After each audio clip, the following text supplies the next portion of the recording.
System গলত ঘটনার পরেই সামনে আসে সব ফাঁকফোকর। রাহুলের মৃত্যুতে সিস্টেমকে দায়ী করলেন সোহিনী সরকার। আপনি আমি হয়তো ভুলে যাব, রাহুলের মা ছেলে সহজ তো ভুলবে না। ওদের তো জানার দরকার কি করে চলে গেল ও।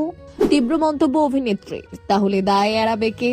অভিনেতা রাহুল অরুণোদয় বন্দ্যোপাধ্যায়ের মৃত্যুর পর ইন্ডাস্ট্রির ভেতরের বড় গলদ ও অব্যবস্থার বিষয়টি সামনে আনলেন অভিনেত্রী সোহিনী সরকার।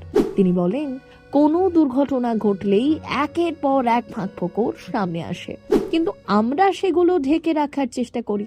ফলে সমস্যার মূল জায়গাগুলো অমীমাংসিতই থেকে যায়। তার মতে, শুটিং করতে গিয়ে প্রায় সব অভিনেতাকেই ঝুঁকির মুখে পড়তে হয়, বিশেষ করে আউটডোরে।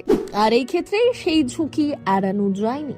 রাহুলের মৃত্যুর পর নানা বিভ্রান্তিকর কথা সামনে এলেও সোহিনীর দাবি, এতে অনেকের অবহেলা বা ক্যালাসনেস রয়েছে এবং সঠিক নিয়ম মেনে অনুমতি ও নিরাপত্তা থাকলে এমন বিপজ্জনক জায়গায় শুটিং হতো না। তিনি আরো বলেন, দুর্ঘটনার পর সবাই একে অন্যের ওপর দায় চাপানোর চেষ্টা করছে, কিন্তু প্রকৃত কারণ খুঁজে বের করাই এখন সবচেয়ে জরুরি। ক্ষতিপূরণ প্রসঙ্গে তার মত, পরিবারের জন্য অর্থ প্রয়োজন হলেও তা কোনোভাবেই এই অপূরণীয় ক্ষতি পূরণ করতে পারবে না।